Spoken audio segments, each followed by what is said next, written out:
Hello दोस्तों, नमस्कार। मैं ब्रजेश कुमार यादव आप सभी का स्वागत करता हूं।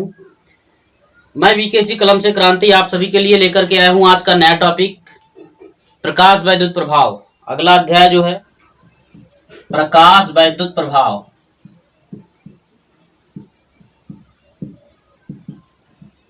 Photo electric effect. प्रकाश वैद्युत प्रभाव जो है बोर्ड परीक्षा के लिए एक महत्वपूर्ण भूमिका निभाता है बोर्ड एग्जाम में। और ये चैप्टर जो है सरल भी है, आपको बेहतर तरीके से समझ भी आ जाएगा। तो चलिए इस चैप्टर को प्रारंभ करते हैं। देखिए, सफलता की लकीरें हाथों में नहीं माथे के पसीनों में होती हैं, इसलिए आप लोग मेहनत करना सीखिए। मेहनत का कोई विकल्प नहीं है, जितना ज्यादा आप मेहनत करोगे उतना चमकोगे। जानते हैं इसकी परिभाषा। सबसे पहले प्रकाश वैद्युत प्रभाव।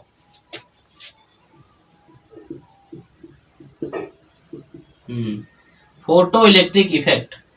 देखिए, प्रकाश वैद्युत प्रभाव क्या होता है। यदि किसी धातु की प्लेट पर पराबैंगनी किरण, कौन सी किरणें? पराबैंगनी किरण। पराबैंगनी किरण कहाँ होती है? अल्ट्रावायलेट रेज, सूर्य की किरण में, ठीक है, सूर्य के प्रकाश में पराबैंगनी किरणें, पराबैंगनी किरण और यक्स किरण, ठीक है, और गामा किरण। इन तीनों किरणों में से कोई भी हो सकती है, ठीक है।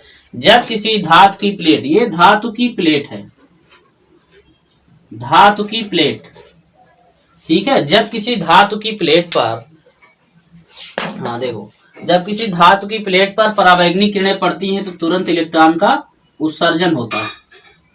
तो तुरंत इलेक्ट्रॉन का उत्सर्जन होता है। इस घटना को क्या कहते हैं? प्रकाश वैद्युत प्रभाव कहा जाता है।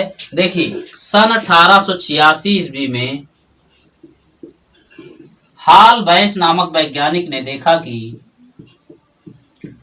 जी बिल्कुल, आप लोग वीडियो को अंत तक देखिए और जब चैप्टर समाप्त होगा तो आपको लगेगा कि हाँ, हमने कुछ सीख लिया है। तो सन 1886 ईस्वी में हाल बैस नामक वैज्ञानिक ने देखा कि जब किसी धातु की प्लेट पर, जब किसी धातु की प्लेट पर पराबैंगनी किरणें पड़ती हैं,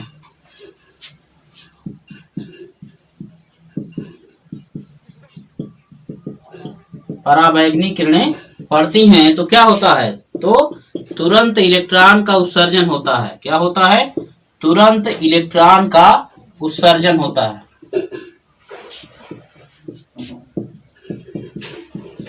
चलिए, तो आपने देख लिया जो है कि प्रकाश वैद्युत प्रभाव किसे कहते हैं। हाँ, सन 1886 ईस्वी में हाल बैस नामक वैज्ञानिक ने देखा कि जब किसी धातु की प्लेट पर पराबैंगनी किरणें पड़ती हैं तो तुरंत इलेक्ट्रॉन का उत्सर्जन होता है। इस घटना को प्रकाश का वैद्युत प्रभाव कहते हैं। इस घटना को प्रकाश वैद्युत प्रभाव कहते हैं, ठीक है। क्या कहते हैं? प्रकाश वैद्युत प्रभाव कहा जाता है। चलिए, अब आगे इसमें देखा जाए तो प्रकाश वैद्युत प्रभाव का प्रायोगिक प्रदर्शन हम लोग देखेंगे। तो यहाँ पर आपके सामने बनी हुई है एक निर्वात नली। यहाँ पर थोड़ा सा एक पारदर्शी शीशा लगा दिए, ठीक है। चलिए, यहाँ पर प्लेट P1 होती है। क्या होती है? प्लेट P1, जिसे कैथोड कहते हैं। क्या कहते हैं? कैथोड कहते हैं, ठीक। और यहाँ पर क्या होती है? प्लेट P2 होती है, जिसे एनोड कहते हैं। क्या कहते हैं? एनोड। चलो, अंदर क्या भरा हुआ है? निर्वात है। अंदर क्या है? हवा नहीं है। निर्वात का मतलब जहां हवा नहीं होती है उसे निर्वात कहते हैं। अब इन दोनों प्लेटों को बैटरी से जोड़ा जाता है, ठीक है। यहाँ पर ऋण प्लेट होती है और इसमें धन प्लेट होती है। चलो, तो देखिए, यहां देखिए, ये प्लेट P1 है, धातु की प्लेट। जब प्लेट P1 पर सूर्य की पराबैंगनी किरणें पड़ती हैं, देखो ये है यूवी रेज। यूवी मतलब अल्ट्रावायलेट रेज, पराबैंगनी किरणें। अल्ट्रावायलेट किरण का मतलब पराबैंगनी किरण, ठीक है। जब धातु की प्लेट P1 पर पराबैंगनी किरणें पड़ती हैं तो तुरंत इसमें से क्या होता है? इलेक्ट्रॉन का उत्सर्जन होता है। तो तुरंत इलेक्ट्रॉन का उत्सर्जन होगा, जो धन प्लेट P2 द्वारा आकर्षित कर लिया जाता है। ठीक है, चलिए इसका प्रायोगिक प्रदर्शन पढ़ते हैं। एक निर्वात नली में एक और प्लेट P1 और प्लेट P2 लगाते हैं। P1 को बैटरी के ऋण सिरे से और P2 को बैटरी के धन सिरे से जोड़ते हैं। ये बैटरी हो गई। हाँ, P1 को कैथोड और P2 को एनोड कहा जाता है। जब प्लेट P1 पर सूर्य का प्रकाश या अल्ट्रावायलेट किरणें पड़ती हैं तो तुरंत इलेक्ट्रॉन का उत्सर्जन होता है, जो प्लेट P2 द्वारा आकर्षित कर ली जाती हैं। जब इलेक्ट्रॉन यहां पहुंच जाता है तो परिपथ बंद होने के कारण इसमें एक धारा बहने लगती है। ठीक है, परिपथ बंद होने, देखिए इलेक्ट्रॉन इस तरह से जाता है, इसमें इस तरह से इलेक्ट्रॉन गति करता है तो धारा इधर प्रवाहित होती है, धारा आई। धारा जो है इलेक्ट्रॉनों के विपरीत दिशा में चलती है। प्रकाश वैद्युत प्रभाव का प्रायोगिक प्रदर्शन। प्रकाश वैद्युत प्रभाव का प्रायोगिक प्रदर्शन।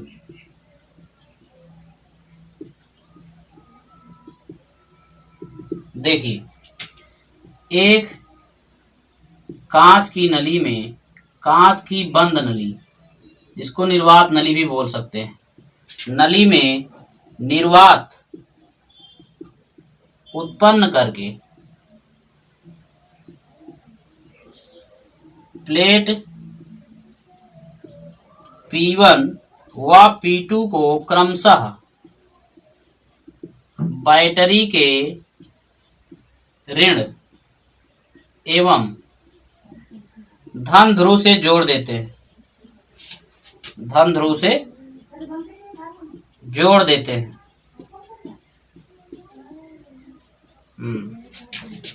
जब देखिए, निर्वात क्यों उत्पन्न किया जाता है?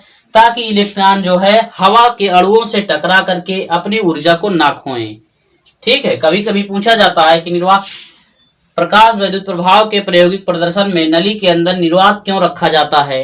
क्योंकि इलेक्ट्रॉन जब निकलेंगे तो हवा के अणुओं से टकराएंगे, घर्षण करेंगे तो उनकी ऊर्जा कम हो जाएगी और यहाँ पर कम इलेक्ट्रॉन पहुंचेंगे। इसलिए यहाँ निर्वात उत्पन्न कर दिया जाता है, ताकि हवा नहीं रहेगी तो अधिक से अधिक इलेक्ट्रॉन प्लेट P2 पर पहुंच जाएंगे। चलो, जब P1 पर पराबैंगनी किरणें पड़ती हैं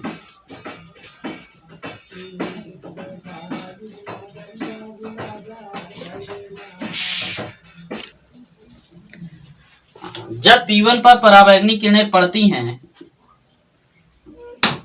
तो तुरंत इलेक्ट्रॉन का उत्सर्जन होता है।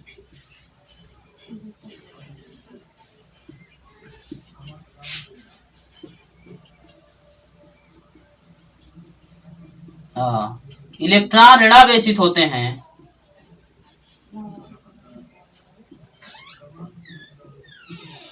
इलेक्ट्रॉन कैसे होते हैं? ऋणावेशित होते हैं। इसलिए धन प्लेट द्वारा आकर्षित कर लिए जाते हैं।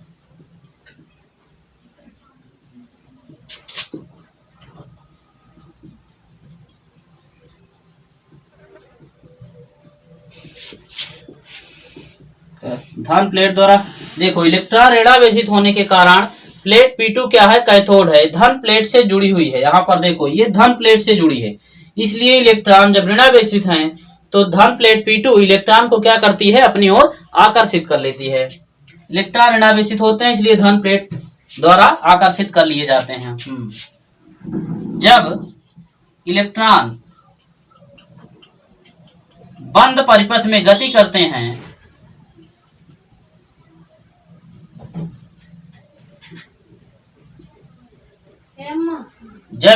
बंद परिपथ में गति करते हैं तो परिपथ में धारा बहने लगती है।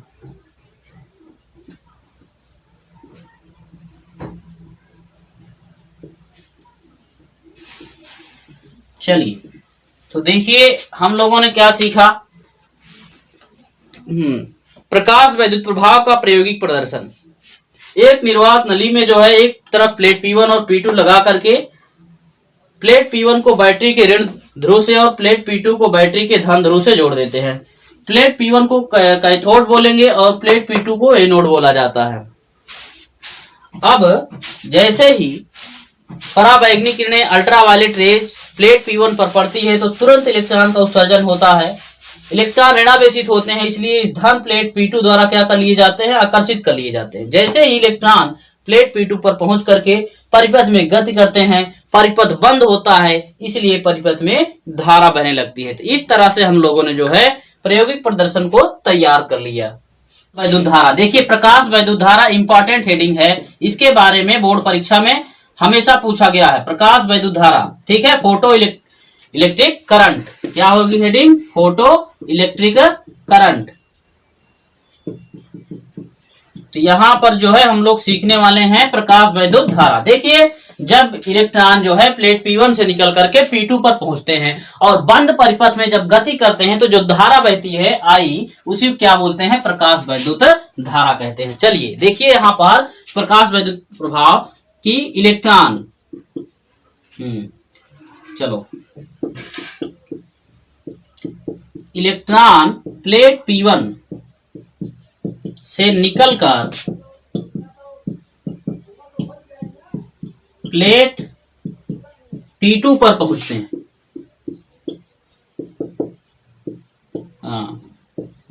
और जब बंद परिपथ में गति करते हैं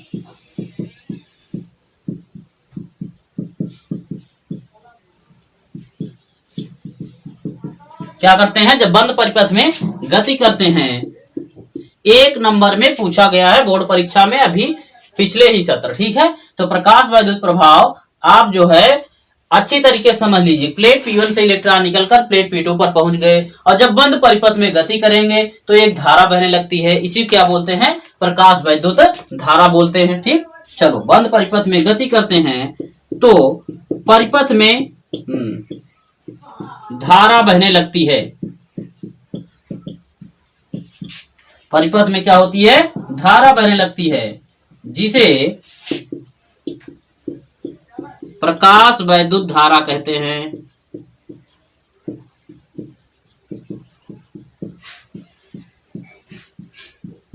फिर तो यहां पर हम लोगों ने प्रकाश वैद्युत धारा सीख लिया। अब आगे हम सीखेंगे संतृप्त धारा। तो संतृप्त धारा जो है बहुविकल्पी में भी पूछा गया है, कैसे प्रश्न बनता है अभी हम आपको बताएंगे। यहां पर ये संतृप्त धारा,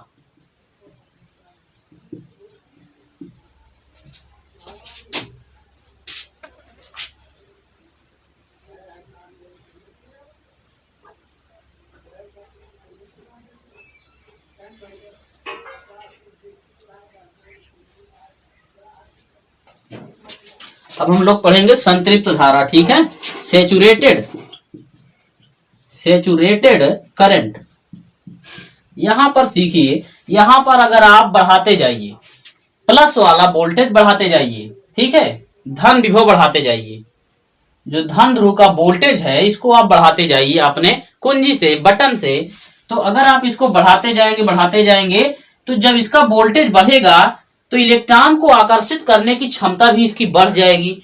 तो जैसे मान लीजिए कि कुछ इलेक्ट्रॉन यहां से उत्सर्जित होते हैं, रास्ते में ही गिर जाते हैं, उनकी ऊर्जा, जिन इलेक्ट्रॉनों की ऊर्जा कम रहती है वो रास्ते में ही गिर जाते हैं, वहां नहीं पहुंच पाते हैं। लेकिन जब हम लोग धन प्लेट का विभव, इस प्लेट P2 धन प्लेट का विभव क्या करेंगे, इस बढ़ाते जाएं, इतना ज्यादा बढ़ा दें कि समस्त इलेक्ट्रॉन, यहां से निकलने वाले समस्त इलेक्ट्रॉन प्लेट P2 पर पहुंच जाएं। जब प्लेट P2 की आकर्षण क्षमता ज्यादा हो जाएगी तो इलेक्ट्रॉन क्या करेंगे, तेजी से प्लेट P2 पर पहुंच जाएंगे, और जब समस्त इलेक्ट्रॉन पहुंचेंगे तो इसमें अधिकतम धारा बहेगी, इस परिपथ में ज्यादा से ज्यादा धारा बहेगी, उसी को संतृप्त धारा कहते हैं। आइए यहां देख लेते हैं एक बार। यदि हम प्लेट P2 के विभव को बढ़ाते जाएं तो एक ऐसा समय आता है जब प्लेट P1 से निकलने वाले समस्त इलेक्ट्रॉन, प्लेट P1 से निकलने वाले समस्त इलेक्ट्रॉन प्लेट P2 पर पहुंच जाते हैं,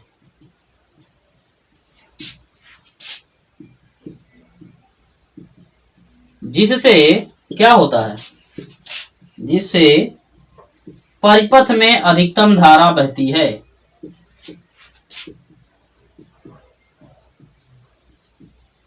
जिससे परिपथ में अधिकतम धारा बहती है। अब जो अधिकतम धारा बह रही है आई मैक्सिमम, इसे ही संतृप्त धारा कहते हैं।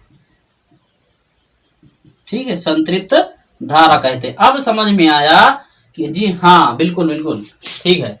तो अब आपके समझ में आ गया होगा कि संतृप्त धारा क्या है। यदि हम धन प्लेट के वोल्टेज को इतना बढ़ा दें कि प्लेट P1 से निकलने वाले समस्त इलेक्ट्रॉन प्लेट P2 पर पहुंच जाएं, जब सारे इलेक्ट्रॉन पहुंच जाएंगे तो अपने आप इसमें अधिकतम धारा, ज्यादा से ज्यादा धारा बहेगी।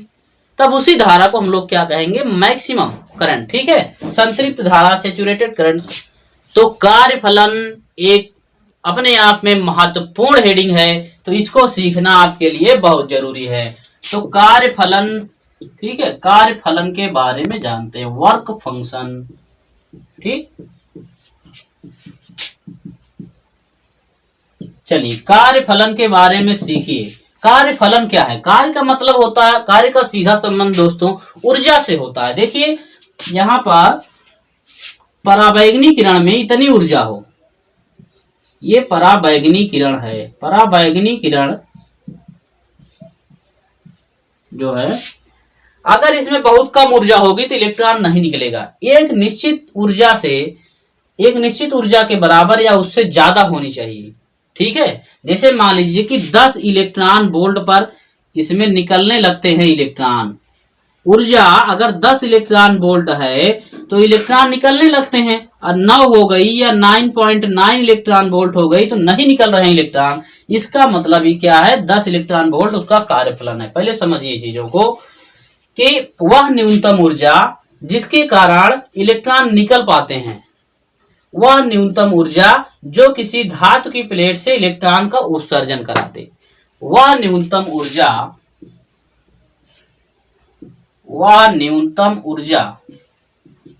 जो किसी धातु के प्लेट से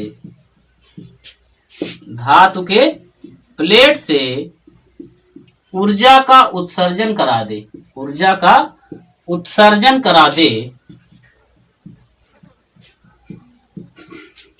तो उसे क्या कहते हैं, कार्यफलन कहते हैं।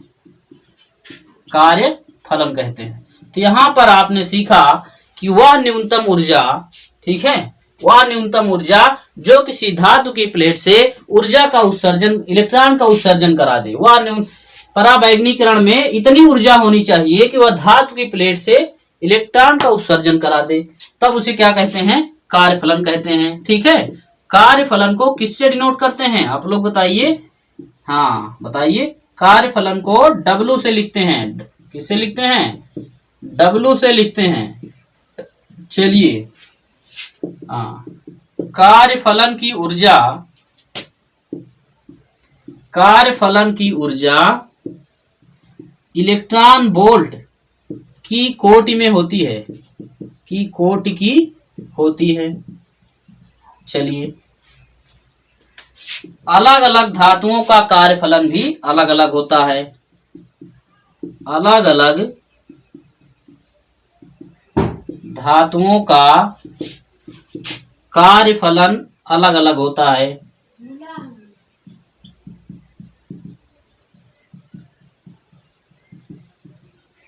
चलिए, हाँ बिल्कुल। तो अलग अलग धातुओं का कार्यफलन क्या होता है, सबका अलग अलग होता है। किसी धातु में अगर इम्प्योरिटी ऐड कर दी जाए, जैसे मान लीजिए कि एल्युमिनियम है, एल्युमिनियम में आप लोहा मिला देंगे तो कार्यफलन क्या होता है, घट जाता है। किसी धातु में अशुद्धि मिला देने पर, किसी धातु में अशुद्धि मिला देने पर, अशुद्धि मिला देने पर, इम्प्योरिटी ऐड कर देने से धातु का कार्यफलन घट जाता है।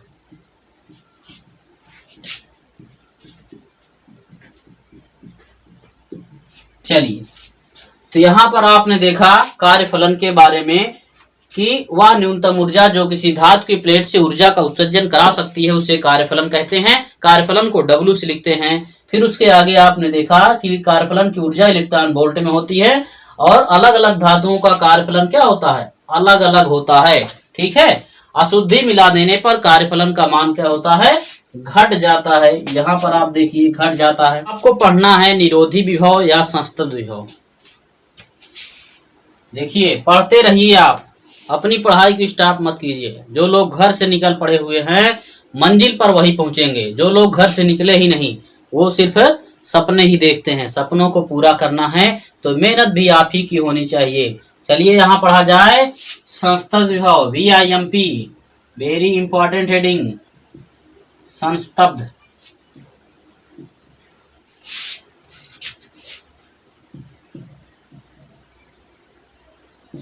संस्तब्ध विभव या निरोधी विभव।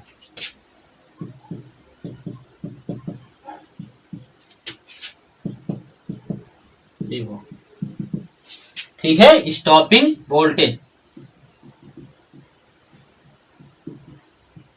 स्टॉपिंग वोल्टेज देखो वेरी इंपॉर्टेंट हेडिंग है अपने आप में, ये पूछा जाता है सदैव परीक्षा में। यहाँ पर देखो संस्तब्ध विभव क्या है कि प्लेट P2 को दिया गया वह ऋणात्मक विभव। ठीक है,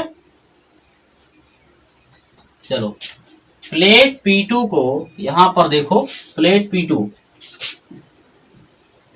P2 को मतलब प्लेट P2 के वोल्टेज को घटाते जाइए।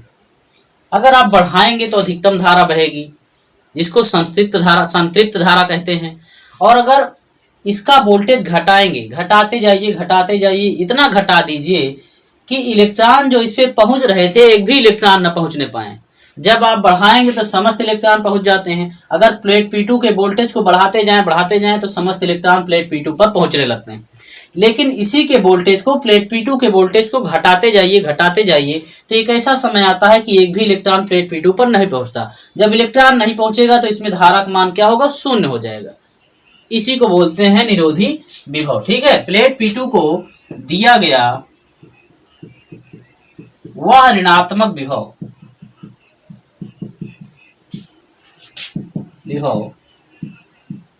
जिसके कारण परिपथ में धारा का मान शून्य हो जाता है।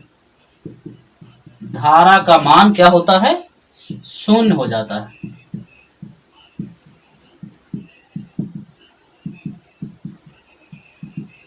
हाँ, तो इस वोल्टेज को क्या कहते हैं, निरोधी विभव कहते हैं। क्या बोलेंगे, निरोधी विभव कहेंगे। देखिए पढ़ने से जोर आता है। आप लोग वीडियो बंद करके भागते हैं, आपको पढ़ना चाहिए, यही आपका फ्यूचर है।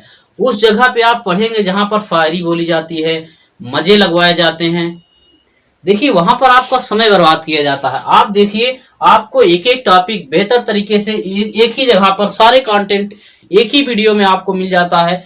तो आप लगे रहिए, मेहनत करते रहिए। ठीक है, प्लेट P2 को दिया गया वह ऋणात्मक विभव जिसके कारण परिपथ में धारा का मान शून्य हो जाता है, निरोधी विभव कहते हैं। ठीक है, इसे V0 से लिखते हैं।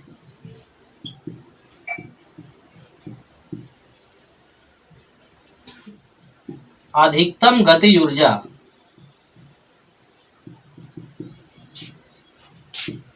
के इलेक्ट्रॉन को रोक दिया जाए।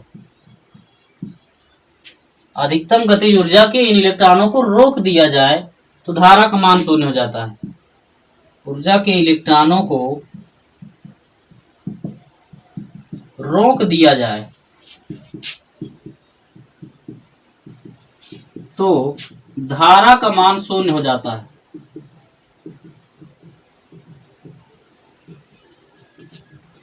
तो धारा का मान शून्य हो जाता है। ठीक है, अतः अधिकतम गतिज ऊर्जा 1/2 mb max, mb square max बराबर eV0। इलेक्ट्रॉन वोल्ट क्या होगा, शून्य हो जाएगा।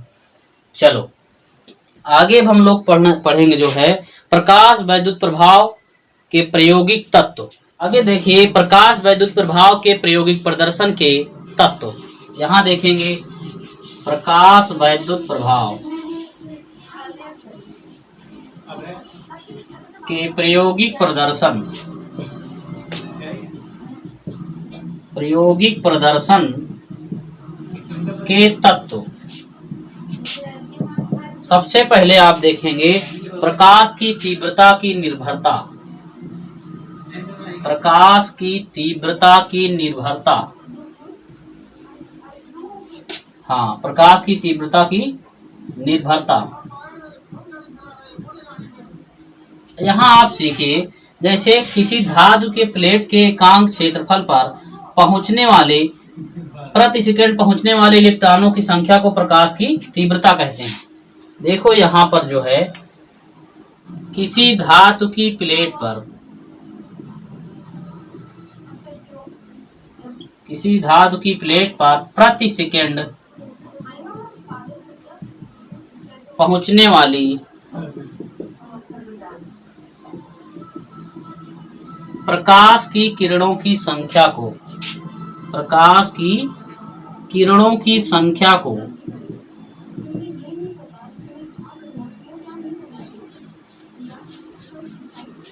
प्रकाश की किरणों की संख्या को प्रकाश की तीव्रता कहते हैं।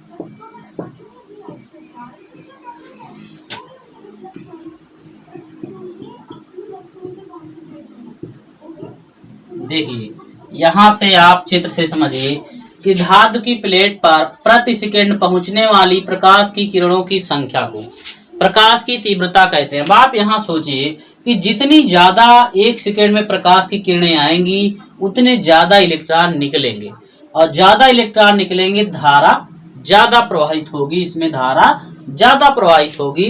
तो देखिए इसका मतलब ये हुआ कि हाँ, प्रकाश की तीव्रता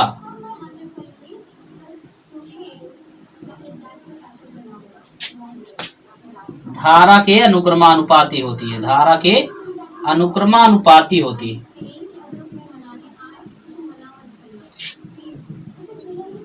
पहले समझिए कि I proportional intensity capital I, कि धारा प्रकाश की तीव्रता के अनुक्रमानुपाती होती है। मतलब यहाँ पर आप ग्राफ से समझ सकते हैं कि जितना ज्यादा प्रकाश की किरणें आएंगी उतने ज्यादा इलेक्ट्रॉन निकलेंगे और उसमें उतनी ज्यादा धारा प्रवाहित होगी। ठीक है, तो यहाँ एक ग्राफ बना दे रहे हैं। जैसे ये प्रकाश धारा आई है, ठीक है, और ये प्रकाश की तीव्रता आई है, कैपिटल आई। तो इसका ग्राफ ऐसे बनेगा एकदम y बराबर mx टाइप का। ठीक है, क्यों? क्योंकि अगर धारा का मान, प्रकाश की तीव्रता जैसे जैसे बढ़ेगी उसी तरीके से धारा का मान क्या होगा, बढ़ता चला जाएगा। इस तरह से आप देख सकते हैं धारा प्रकाश तीव्रता यहाँ है, तो प्रकाश स्रोत को हम और दूर ले जाएं, प्रकाश स्रोत को और दूर ले जाएंगे तो प्रकाश की तीव्रता घटेगी। ठीक है, मतलब आने वाली प्रकाश की किरणों की संख्या कम होगी। जब किरणें कम होंगी तो इलेक्ट्रॉन कम निकलेंगे और धारा भी इसमें कम बहेगी। मतलब क्या हुआ कि प्रकाश धारा जो है दूरी के व्युत्क्रमानुपाती होती है, लेकिन इस तरह से नहीं, धारा दूरी के वर्ग के व्युत्क्रमानुपाती होती है। जो प्रकाश स्रोत है उसकी दूरी d, ठीक है, अगर इसको हम और बढ़ा ले जाएं, यहाँ कर दे स्रोत को, तो क्या होगी, तीव्रता घट जाएगी, धारा भी घट जाएगी। तो धारा जो है प्रकाश स्रोत के दूरी के वर्ग के व्युत्क्रमानुपाती है। तो इसको इस तरह से लिखेंगे, धारा प्रकाश की तीव्रता के अनुक्रमानुपाती होती है और प्रकाश स्रोत के दूरी के वर्ग के व्युत्क्रमानुपाती होती है, दूरी के वर्ग के व्युत्क्रमानुपाती होती है। तीसरा देखिए, प्रकाश की तीव्रता बढ़ाने पर जो है अधिकतम गतिज ऊर्जा, इलेक्ट्रॉनों की अधिकतम गतिज ऊर्जा तथा निरोधी विभव का मान नहीं बढ़ता है। यहाँ आप ग्राफ है, इसको आप देख लें। तो ये आप देखिए प्रकाश की तीव्रता की निर्भरता समाप्त हो गई। तीव्रता बढ़ाए थे, जब हम लोग प्रकाश की तीव्रता बढ़ाए थे तो इलेक्ट्रॉनों की अधिकतम गतिज ऊर्जा और निरोधी विभव नहीं बढ़े थे। लेकिन अब यहाँ पर हम जो है आवृत्ति पढ़ेंगे। दूसरा नंबर, प्रकाश की आवृत्ति पर निर्भरता।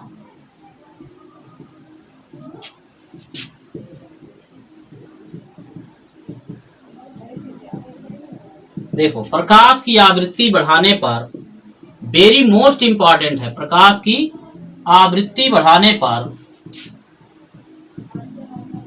क्या होता है, अधिकतम गतिज ऊर्जा, मतलब इलेक्ट्रॉन की अधिकतम गतिज ऊर्जा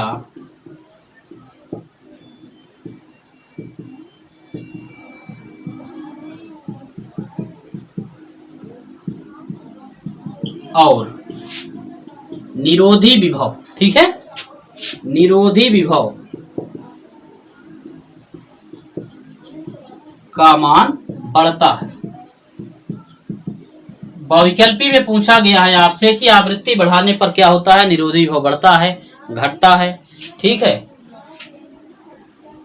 और चलिए, तो यहां पर आपने देखा था सबसे पहले जो है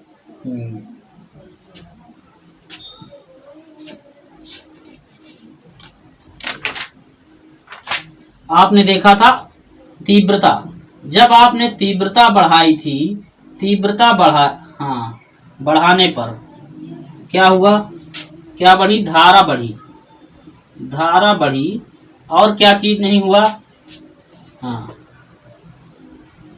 निरोधी विभव, निरोधी विभव और अधिकतम गतिज ऊर्जा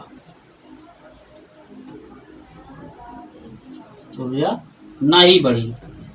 एकदम शॉर्ट में आप देख लीजिए, इस तरह से आपको कोई पढ़ाएगा नहीं, यहाँ पर आप चीजों को समझिए। देखो, तीव्रता बढ़ाने पर धारा बढ़ी थी, निरोधी विभव और गतिज ऊर्जा का मान नहीं बढ़ा था। अब हम लोग क्या किए, आवृत्ति बढ़ा दिए, आवृत्ति बढ़ा दिए तो क्या हुआ, निरोधी विभव, निरोधी विभव और अधिकतम गतिज ऊर्जा, इलेक्ट्रॉनों की अधिकतम गतिज ऊर्जा बढ़ गई, बढ़ी।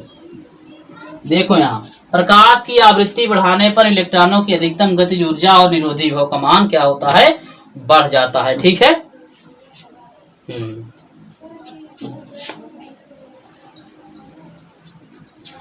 दूसरा, ये नंबर 1 था, आवृत्ति बढ़ाने पर इलेक्ट्रॉनों के उत्सर्जन की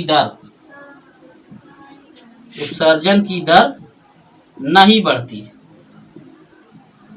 तो इसको हमेशा बहुविकल्पी में इस तरह से पूछा गया है कि आवृत्ति बढ़ाने पर क्या निम्नलिखित में से कौन सा बढ़ता है, तो उसमें निरोधी विभव दिया जाएगा या फिर गतिज ऊर्जा दे दी जाएगी, दोनों दे दी जाएंगी।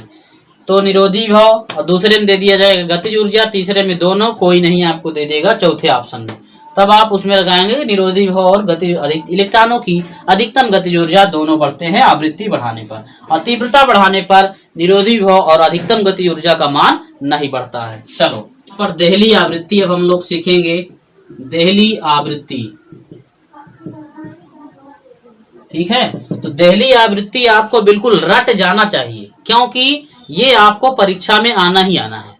देहली आवृत्ति एकदम सरल भी है और आपको तुरंत याद ही हो जाएगा, आप देखते रहिए, ठीक है। देहली आवृत्ति क्या है कि वह न्यूनतम आवृत्ति जो धातु के पृष्ठ से इलेक्ट्रॉन का उत्सर्जन करा सकती है, हाँ, या फिर जिसके कारण धातु की सतह से इलेक्ट्रॉन का उत्सर्जन होता है,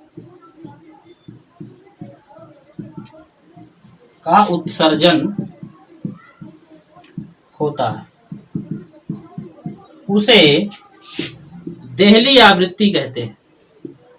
वह न्यूनतम आवृत्ति जिसके कारण किसी धातु की सतह से इलेक्ट्रॉन का उत्सर्जन हो सकता है, उसे क्या कहते हैं, देहली आवृत्ति कहते हैं। ले ले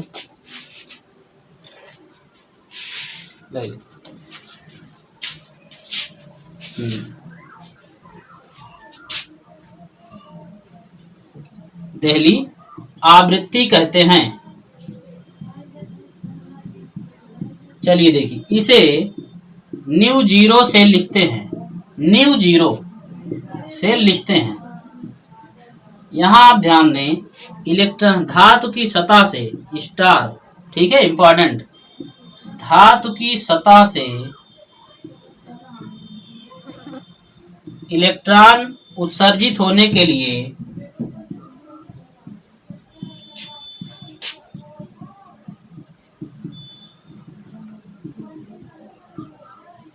उस प्रकाश की आवृत्ति जो है न्यू का मान बड़ा होना चाहिए या बराबर होना चाहिए न्यू जीरो को। यदि प्रकाश की आवृत्ति इसकी आवृत्ति देहली आवृत्ति के बराबर या उससे बड़ी है तभी इलेक्ट्रॉन का उत्सर्जन इसमें से होगा। यदि इस प्रकाश की आवृत्ति जो है देहली आवृत्ति से कम है तो इलेक्ट्रॉन का उत्सर्जन नहीं होगा, तो इलेक्ट्रॉन का उत्सर्जन नहीं होगा। तो यहां पर आपने सीखा कि यदि इस प्रकाश की आवृत्ति देहली आवृत्ति के बराबर हो या उससे बड़ी हो तभी जो है इलेक्ट्रॉन का उत्सर्जन होगा, नहीं तो नहीं होगा। वह न्यूनतम आवृत्ति जिसके कारण धातु की सतह से इलेक्ट्रॉन का उत्सर्जन हो सकता है उसे देहली आवृत्ति कहते हैं। वेरी वेरी मोस्ट इंपॉर्टेंट यहाँ पर आप सामने। तो आज का वीडियो यहीं तक आप लोग देखते रहिए, सेशन पूरा देखा करिए। पसंद आए तो आप अपने दोस्तों को भी बताइए, लाइक शेयर करना मत भूलिए और चैनल को तो आपको सब्सक्राइब करना ही है। Best of luck.